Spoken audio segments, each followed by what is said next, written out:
Class 8 এর গণিত ক্লাসে তোমাদের সবাইকে স্বাগতম। আজকের এই ক্লাসে আমরা তোমাদের অনুসরণী 11 অর্থাৎ তথ্য ও যোগাযোগ অর্থাৎ তোমাদের যে পরিসংখ্যান ক্লাস রয়েছে সরাসরি সেই পরিসংখ্যানের আমরা 9 নম্বর অঙ্কটি করতে চলেছি। যে অঙ্কটিতে দেখো বলা হয়েছে 25 জন শিক্ষার্থীর বার্ষিক পরীক্ষায় প্রাপ্ত নম্বর নিচে দেওয়া হলো এবং এই প্রশ্নটা তোমাকে আমি অর্ধবার্ষিক পরীক্ষা এবং বার্ষিক পরীক্ষার জন্য 100% সিওরিটি দিব যে যদি তোমার পরিসংখ্যানতে দুইটা প্রশ্ন আসবে আশা করি তোমরা সবাই জানো এবং এই দুইটা পরীক্ষার মধ্যে দুইটা প্রশ্ন থেকে দুইটা প্রশ্ন তুমি 100% লিখতে পারবা এবং সেখানে তুমি 20 মার্ক অর্জন করতে পারবা। তো এখান থেকে তুমি একটা প্রশ্ন 100% এটা তুমি কমন পাওয়ার চান্স 100% আমি বলবো, কারণ এখান থেকে এই প্রশ্নটা অর্ধবার্ষিক পরীক্ষা 2025 আসার চান্স সবচেয়ে বেশি। এবার আমরা উত্তরে এসে তোমরা এখানে 25টা নাম্বার দেখবে, যেহেতু এখানে 25 জনের কথা বলছে তার মানে এখানে 25টা ভিন্ন ভিন্ন নাম্বার রয়েছে। ক নম্বর প্রশ্ন, প্রাপ্ত নম্বরের সরাসরি গড় নির্ণয় করো। আশা করি পূর্বের ক্লাসগুলোতে গড় সম্পর্কে তোমার একটা ধারণা আছে। গড় নির্ণয় করার জন্য এখানে 25টা সংখ্যা রয়েছে, 25টাকেই যোগ করতে হবে এবং তাকে 25 দ্বারাই ভাগ করতে হবে, কেননা গড়ের যে সূত্র মোট প্রদত্ত নম্বরের সমষ্টি ডিভাইডেড প্রদত্ত নাম্বার। সেক্ষেত্রে আমরা সমাধানটা কিভাবে লিখবো? প্রদত্ত নম্বরের সমষ্টি ইকুয়াল প্রদত্ত নম্বরের সমষ্টি বলতে যেই নাম্বারগুলো তোমার আছে তুমি সেই নাম্বারগুলো দেখে দেখে এখানে তুলবা, ঠিক আছে? তো আমার প্রথম ছিল যেমনটা এখানে তুমি যদি খেয়াল করো যেভাবে আছে সেম টু সেম 72, 85, 78। তো আমি দেখো এখানে তাই তোলা আছে 72, 85, 78। একটু দেখে দেখে সবগুলো সংখ্যাই তুলবা, মানে উপরেরটা দেখে দেখে। এই যে এখানে তোমার যা আছে এখানে সিরিয়াল মাফিক দেখে দেখে তুলবা, শুধু এই কমার পরিবর্তে তোমরা এখানে যোগ চিহ্ন দিবা। তো আমি সেভাবে দিলাম, এভাবে যেভাবে আছে সবগুলো আমি যোগ দিলাম। যোগ দেওয়ার পর যখন আমি ক্যালকুলেটর দিয়ে সব যোগ করেছি তখন এটা আসছে হলো 1875। এবার কিভাবে ক্যালকুলেটর যোগ করবা, অনেকে এই বিষয়টা যদি না বুঝো সেক্ষেত্রে আমি তোমাকে একটা ক্যালকুলেটর এনে দেখাবো। থামো 1 মিনিট, আমি এখানে একটা ক্যালকুলেটর নিয়ে এসেছি এবং দেন আমি এখানে চলে যাবো, আবার আমি ক্যালকুলেটরটাই করবো। তো তোমাদের কাছে এরকম একটা ক্যালকুলেটর থাকবে নর্মালভাবে।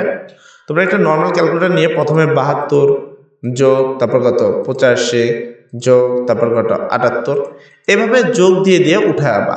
উঠানোর পরে শেষে সমান দিবা, তুমি দেখবা তোমার এই প্রশ্নের উত্তর তুমি পেয়ে গেছো। আর এখানে বলাই হয়েছিল যে ছাত্র সংখ্যা টোটাল কত, ছাত্র সংখ্যা টোটাল হলো 25 জন, তাই আমাদের এবং ছাত্র সংখ্যা হলো 25 জন। অতএব প্রাপ্ত নম্বরের সরাসরি গড় সমান নম্বরের সমষ্টি ডিভাইডেড ছাত্র সংখ্যা। নম্বরের সমষ্টি বা নম্বরের যোগফল হলো তোমার 1875, তাই এখানে 1875। ছাত্র সংখ্যা হলো টোটাল 25 জন, 25 ভাগ করলে আসে 75, তার মানে তোমার উত্তর হলো 75। এ হলো ক নম্বর প্রশ্ন, যার জন্য তুমি মার্ক পাবা 2 মার্ক। আচ্ছা, এরপরে আসে খ নম্বর প্রশ্ন, যার জন্য মার্ক পাবা 4 মার্ক। বলা হয়েছে শ্রেণীব্যাপ্তি 5 ধরে শ্রেণীব্যাপ্তি 5 নিয়ে গড় সংখ্যা নির্বাচন সারণী তৈরি করো এবং সারণী থেকে গড় নির্ণয় করো। একটা সারণী তৈরি করার জন্য তোমাকে কি করতে হবে? আগে শ্রেণীর সংখ্যা নির্ণয় করতে হবে, আবার এই শ্রেণীর সংখ্যা নির্ণয় করার জন্য তোমাকে আগে পরিসর নির্ণয় করতে হবে। সহজভাবে বললে প্রথমে তোমাকে পরিসর নির্ণয় করতে হবে, আর পরিসর নির্ণয় করার জন্য সর্বোচ্চ সর্বনিম্ন সংখ্যা সিলেক্ট করতে হবে। আগে তোমাকে দেখতে হবে এই সংখ্যাগুলোর মধ্যে সবচেয়ে বড় সংখ্যা কত এবং সবচেয়ে ছোট সংখ্যা কত। তো আমরা সেক্ষেত্রে আমরা উত্তরটা লিখবো এভাবে, এখানে সর্বনিম্ন 63, সর্বনিম্ন 63 মানে হলো সবচেয়ে ছোট সংখ্যা হলো 63, ঠিক আছে? এবং সর্বোচ্চ মান হলো 88, তার মানে সবচেয়ে বড় সংখ্যা হলো 88। কেন ভাই করলাম? কারণ পরিসরের সূত্রই রয়েছে সর্বোচ্চ মান মাইনাস সর্বনিম্ন মান প্লাস 1। তাই আমরা ওই যে এখানে যে সংখ্যাগুলো তোমরা দেখতে পাচ্ছ এই সংখ্যার মধ্যে সবচেয়ে ছোট সংখ্যা যেটা আমরা পেয়েছি 63 বাই করে নিবা এবং সর্বোচ্চ সংখ্যা দেখবো যে এখানে 88 সবচেয়ে বড়, তাই আমি এখানে 88 লিখেছি। এবার অতএব পরিসর সমান আমরা যে সূত্র জানি সেটা লিখবো, সর্বোচ্চ সংখ্যা মাইনাস সর্বনিম্ন সংখ্যা প্লাস 1। সর্বোচ্চ সংখ্যা দেখো, সর্বোচ্চ সংখ্যা কত পেয়েছি আমরা 88, তাই আমরা এখানে 88 লিখবো, মাইনাস চিহ্ন আছে মাইনাস। এরপরে কি সর্বনিম্ন সংখ্যা, সর্বনিম্ন সংখ্যা কত 63, তাই আমরা এখানে লিখবো 63। তারপর কি প্লাস 1, এই যে প্লাস 1, এই দুটোকে বিয়োগ করলে হয় 25 আর 25 সাথে এক যোগ করলে হয় 26। এবার আমাকে কি করতে হবে? শ্রেণীব্যাপ্তি 5 ধরে, ওরা বলে দিয়েছে শ্রেণীব্যাপ্তি 5 ধরতে হবে। সুতরাং শ্রেণীব্যাপ্তি 5 নিয়ে শ্রেণী সংখ্যা সমান কি শ্রেণী সংখ্যার সূত্র হলো পরিসর ডিভাইডেড শ্রেণীব্যাপ্তি। তাহলে পরিসর আর শ্রেণীব্যাপ্তি কত বলছে 5, তাই এখানে নিচে 5 লেখা রয়েছে। আচ্ছা, শ্রেণীব্যাপ্তি আমরা কত পেয়েছি দেখো, পরিসর আমরা পেয়েছি 26, তাই পরিসর সমান 26 আর নিচে 5 আছে ভাগাকারে ভাগ, এবং ভাগ করলে আমরা পাই 5.2। এবার দেখো এই শ্রেণী ব্যাপ্তি মানে হলো তোমাদের দাগ সংখ্যা, যে আমরা এইভাবে লম্বাভাবে কতগুলো দাগ দেব। তো 5.2টা কখনোই ঘর টানা সম্ভব নয়, তাই আমরা তার পরবর্তী সংখ্যা টানবো, কারণ 5-এর থেকে বেশি টানতে হবে। 5-এর থেকে বেশি একটা টানতে গেলে, যদি আমি ধরো এখানে একটা আছে, আমি 2 নম্বরটা একটু কম, 2-এর চেয়ে একটু কম টানতে চাই, তো আমি যখন দাগটা দিব তখন কয়টা, 2টা ঘর হয়ে যাবে। তাই এখানে এরকম সর্বসমতা চিহ্ন দিয়ে তোমরা এখানে 6 লিখে দেবা। অতএব শ্রেণীর সংখ্যা হবে 6টি। এবার কি করবা, তোমরা একটা স্কেল এবং রুল নিয়ে একটা পরিসরের 3টা এরকম ট্যালির যে কাজগুলো তোমরা করো সেটা করবা। বার্ষিক পরীক্ষার প্রাপ্ত নম্বরের গড় নির্ণয়ের প্রয়োজনের সারণী।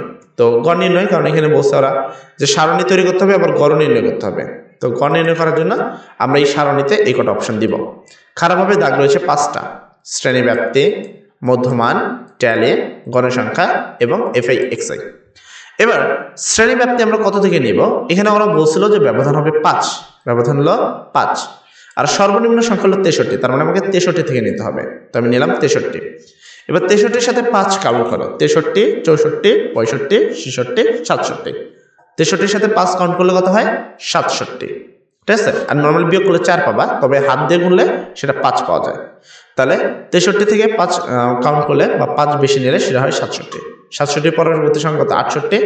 68-এর সাথে 5 যদি কাউন্ট করি, 68, 69। আবার 68 না গুনে 69 থেকে গুনলে কিন্তু এটা 73 হয়ে যাবে। এই গুণটা আবার মনে রাখবা যে 68 আছে, 68 থেকেই গুনতে হবে, 68, 69, 70 এভাবে, ঠিক আছে। 68 থেকে যদি করি তাহলে হবে 72। এবার 72-এর পরবর্তী সংখ্যা কত? 63। 63-এর সাথে যদি 5 করি তাহলে 77। 77-এর পরবর্তী সংখ্যা হলো 78। 78-এর 5 করলে হলো 82। কতক্ষণ করবা? এই যে ঘর তুমি 6টা টানছো না, এই 6টা ঘরই লাগবে, কারণ ওই যে শ্রেণী ব্যাপ্তি ওরা কাউন্ট করে এখানে দেয়। তারপর কত? 82-এর পরবর্তী সংখ্যা হলো 83। 83-এর সাথে 5 করলে 87। 87-এর সাথে পরবর্তী সংখ্যা 88। 88-এর সাথে 5 করলে 92। 1, 2, 3, 4, 5, 6 হয়ে গেছে। 6টা ঘর পূরণ হয়ে গেছে। আচ্ছা, এরপর আমরা করবো মধ্যমান নির্ণয়। মধ্যমান কিভাবে নির্ণয় করবো, এই জন্য আমি তোমাকে একটু ক্যালকুলেটরটা আনবো, দেন আমি তোমাকে ক্যালকুলেটরের সাহায্যে এই জিনিসটা দেখানোর চেষ্টা করবো যেন তোমার সুবিধা হয়। আচ্ছা, এখানে আমার ডিসপ্লেতে তুমি একটা ক্যালকুলেটর দেখতে পাচ্ছ, দেন আমি ক্যালকুলেটরটা আনবো। মধ্যমান মানে হলো এই দুইটাকে যোগ করে 2 দ্বারা ভাগ করা। তো এখানে কত আছে? 63 যোগ 67, ঠিক আছে। তো আমি এখানে লিখলাম, লিখে সমান দিলাম, দেওয়ার পরে একে আমি 2 দ্বারা ভাগ দিব, তো দিয়ে আসলে কত? 65। এই জন্য এখানে 65 লেখা। সেম ভাবে এই দুটাকে যোগ করে 2 দ্বারা ভাগ দিলে আসে 70। এই দুটাকে যোগ করে 2 দ্বারা ভাগ করলে 75। দুটাকে যোগ করে 2 দ্বারা ভাগ করলে তোমার কত? 80। দুটাকে যোগ করে 2 দ্বারা ভাগ করলে তোমার কত? 85। দুটাকে যোগ করে 2 দ্বারা ভাগ করলে 90।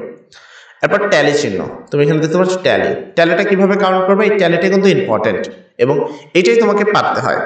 তো এই পর্যন্ত তো আমি তোমাদের শিখালাম। এবার ট্যালিগুলো কিভাবে লেখা হয় দেখো। 63 থেকে 70, তাই না? তোমাকে এইভাবে না, তুমি আগে চলে যাবো প্রশ্নে। আমি আগে প্রশ্নে চলে যাব। এটা আসলে কেন? আচ্ছা, প্রশ্ন এখানে প্রশ্ন। প্রথম কথা 72, এরকম একটা কাট দিবা 72-এর উপরে। 72-এর উপরে কাট দিয়ে চলে যাবে হলো তোমার যেখানে তুমি অ্যান্সার লিখছো সেখানে, যে এই দেখো 72-এর ঘর, 68 থেকে 72, এই বরাবর একটা এরকম একটা দাগ কাটবা, ঠিক আছে। তাহলে 72 কাটা। তারপর কত? 85, এভাবে কাট দেবা। দেন 85-এর ঘর কোনটা? এই যে 83 থেকে 87, এর মধ্যে 85 আছে, কারণ 83, 84, 85 এভাবে 87 পর্যন্ত আছে। তো এই বরাবর একটা দাগ টানবা এইভাবে, ঠিক আছে। তারপরে এটাকে কাট হয়ে গেল। তারপর কত? 78, তো চলে যাবে 78-এর ঘরে। দেখো এই যে 78, তাহলে এই বরাবর একটা দাগ দিবা। তো এইভাবে দাগ দিলে তোমরা এই দাগগুলো পেয়ে যাবা, ঠিক আছে। এবং ততক্ষণ পর্যন্ত দাগ টানবা যতক্ষণ তুমি সবগুলো না কেটে দাও, ঠিক আছে। 25টা যতক্ষণ না কাটো। তো এইভাবে কাটাকাটি করলে প্রথমটায় পাওয়া যায় 4টা, পরেরটায় পাওয়া যায় 5টা, এরপরেরটায় পাওয়া যাচ্ছে 7টা। আর এখানে তোমরা একটা দেখতে পাচ্ছ যে বান্ডিল, এরকম একটা আড়াআড়ি আছে, এটার মানে হলো বান্ডিল বা তোমার কি করা, বান্ডিল পাকা বলা হয় আসলে। 5 নম্বর দাগ এভাবে আড়াআড়ি দিতে হয়। 4টা, তারপরটা 4টা, আর এটা বেশি 1টা। এবার গণসংখ্যা, মোট গণসংখ্যা n = 25 জন, এটা তো প্রশ্নেও বলে দিয়েছিল। তারপরে এগুলো যোগ করলে তুমি 25টাই পাবা। তারপর এফআই এক্সআই, মানে এফআই হলো তোমার এইটা, আর এইটা হলো তোমার এক্সআই। এইটা আর এইটাকে গুণ করে যে ফলাফল আসছে সেটা এখানে লেখা আছে।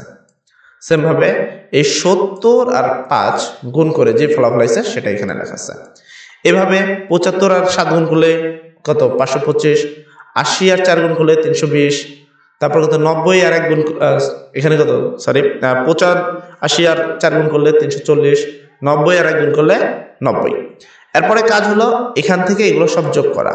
210, 260 যোগ 350 যোগ, এভাবে তোমরা সব যোগ করবা এবং যে যোগ করলে তোমার ক্যালকুলেটর দেখবে আসছে 1885। ঠিক আছে, যেমনটা আমি তোমাকে দেখিয়ে দিচ্ছি। এই যে একটা ক্যালকুলেটর আমি নিলাম, দেন আমি ক্যালকুলেটর সব কেটে দিব। এখানে কত 260 যোগ, তারপর কত 350, যাদের দেখা দিচ্ছে যাদের সন্দেহ আছে তাদের জন্য 525 যোগ, তারপর এখানে কত 525 পরে হলো 320, বেশি হয়েছে 320, আচ্ছা যোগ, তারপর 340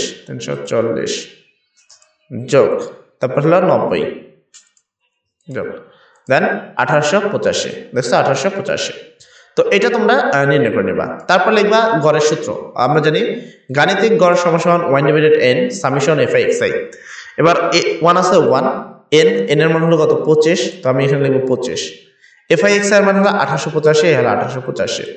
এবার কি করব, এই 1885 কে 25 দ্বারা ভাগ করব, তাহলে 1885 যে উত্তরটা আমাদের আসলো ভাগ 25। যদি ক্যালকুলেটর দিয়ে করি উত্তরটা আসে হলো তোমার 75.4। এখানে একটু বিশেষ দ্রষ্টব্য খেয়াল করবো। বিশেষ দ্রষ্টব্য, পাঠ্য বইয়ের উত্তরে ভুল রয়েছে, মানে পাঠ্য বই বা বইয়ের শেষে যে উত্তরগুলো থাকে সেই উত্তরগুলোতে একটু ভুল রয়েছে, তো সেটা একটু সংশোধন করে দেওয়া হলো। এই জিনিসটা খেয়াল রাখবা। সবসময় যে বই সঠিক থাকে এমন না, কিছু কিছু টাইম বইয়ের কিছু কিছু উত্তর ভুল থাকে।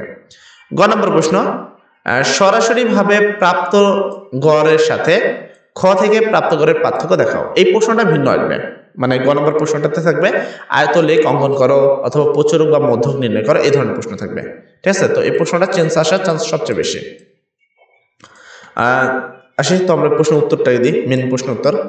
তো এটা কি সরাসরি প্রাপ্ত গড়ের আর কি প্রাপ্ত এবং খ থেকে গড়ের পার্থক্য হলো, আমরা সরাসরি পেয়েছিলাম 75 আর এখন পেলাম 75.4, তাহলে পার্থক্য মানে বিয়োগ, দুটাকে বিয়োগ করলে আসে 0.4 উত্তর। আবারও সেম কথা, পাঠ্য বইয়ের উত্তরে ভুল রয়েছে, মানে তোমাদের বই যে উত্তরটা আছে সেটাতে একটু ভুল রয়েছে। আমি আবার বললাম যে গ নম্বর প্রশ্নটা কিন্তু ভিন্ন আসবে, এটা 100% গ্যারান্টি।